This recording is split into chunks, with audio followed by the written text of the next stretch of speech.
আসসালামু আলাইকুম viewers, welcome to my channel Sifat's mom kitchen. আশা করছি আপনারা সবাই ভালো আছেন।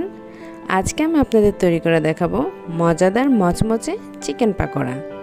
বিকেলে কিংবা সন্ধ্যার নাস্তায় বা মেহমানদারিতে সমানভাবে যায় এবং বাচ্চাদেরও তৈরি করে দিতে পারেন প্রোটিন সমৃদ্ধ চিকেন পাকোড়াটি। আশা করছি আমার আজকের এই রেসিপিটি ভালো লাগবে। ভালো লাগলে অবশ্যই একটি লাইক দিবেন আর ফ্রেন্ডস এবং ফ্যামিলির সাথে শেয়ার করবেন। আশা করছি আমার এই ভিডিওটি আপনাদের ভালো লাগলে অবশ্যই চ্যানেলটি সাবস্ক্রাইব করে পাশে থাকা বেল বাটনটি ক্লিক করে দিবেন। চলুন তাহলে কিভাবে চিকেন পাকোড়াটি তৈরি করেছি তা এখন আপনাদের সাথে শেয়ার করছি। এখানে আমি নিয়েছি মুরগির বুকের মাংস। মাংসটাকে কিন্তু আমি সিদ্ধ করে নিয়েছি লবণ দিয়ে, আর এরপরে আমি সিদ্ধ হওয়ার পরে মাংসটাকে হাত দিয়ে ছুটিয়ে নিয়েছি। দেখে বুঝতেই পারছেন। আপনারা যে কোনো সলিড মুরগির মাংস নিলেই হবে, সেটাকে লবণ দিয়ে সিদ্ধ করে নেবেন।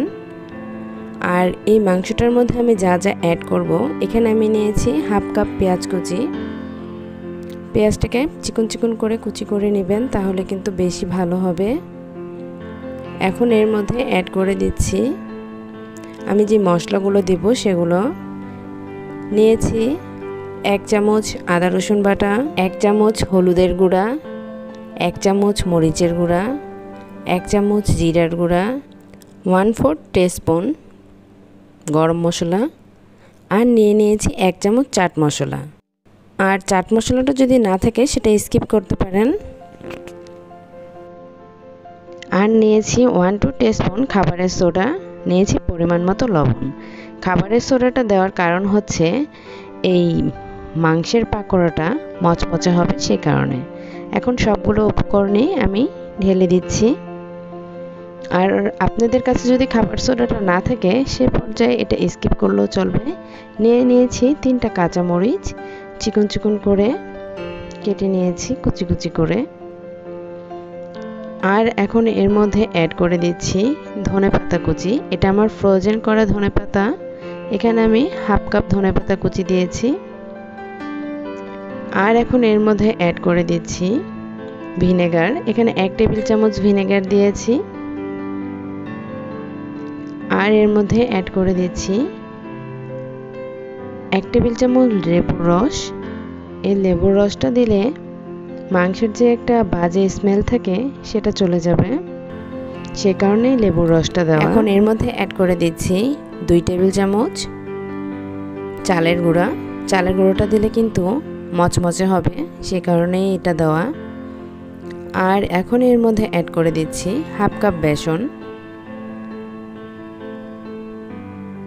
বেসনটা অ্যাড করে দেওয়া হয়ে গিয়েছে। এখন এটা আমি হাত দিয়ে মেখে নেব। এটা হাত দিয়ে মেখে নিলে কিন্তু খুব ভালো হবে। পেঁয়াজগুলোকে আগে ভালো মতো কচলিয়ে কচলিয়ে নেবেন, তারপরে এটাকে মেখে নেবেন। যেহেতু মাংসটা আমার সিদ্ধ করা, খুব বেশি সমস্যা হবে না মাখার জন্য। আর এটা মাখার পরে এরপরে এর মধ্যে পানি অ্যাড করে দিবেন, কারণ এটা তো শুকনা, বুঝতেই পাচ্ছেন।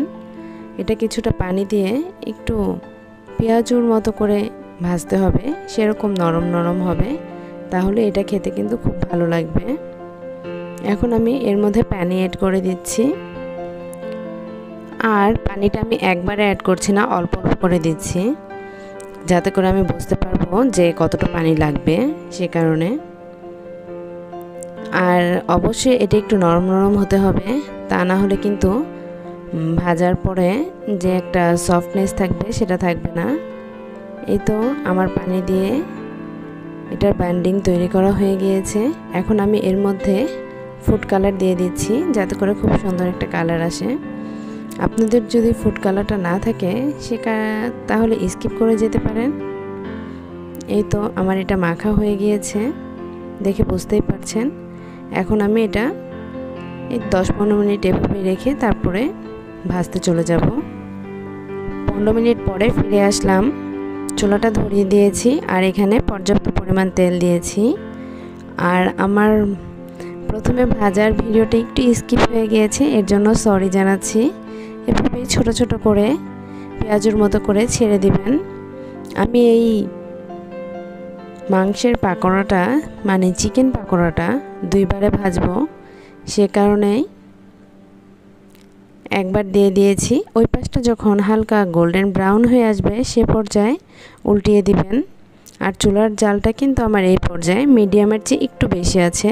পেঁয়াজও কিন্তু একটু জাল বাড়ানো, মিডিয়াম থেকে একটু বেশি জালেই ভাজতে হয়, তা না হলে কিন্তু পেঁয়াজের ভিতরে তেল ঢুকে যাবে হালকা জালে যদি আপনি ভাজতে থাকেন।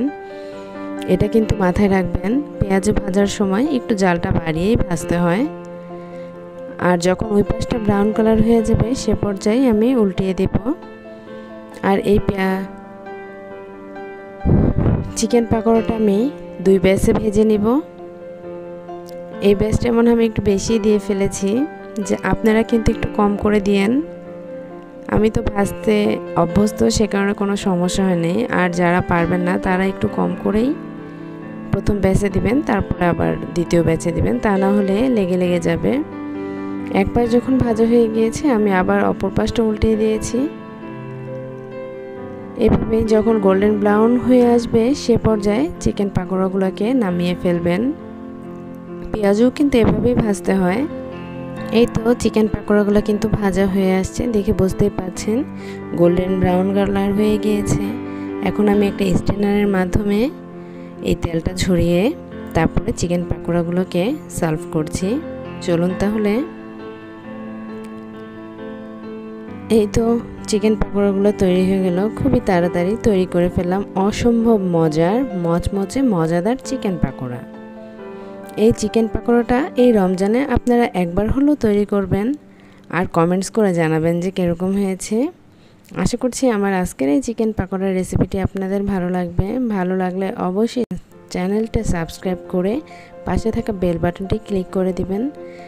আর বেল বাটনটি ক্লিক করে দেওয়ার কারণ হচ্ছে যাতে করে কোনো নতুন ভিডিও ছাড়লে সাথে সাথে আপনার কাছে নোটিফিকেশনটি চলে যায়।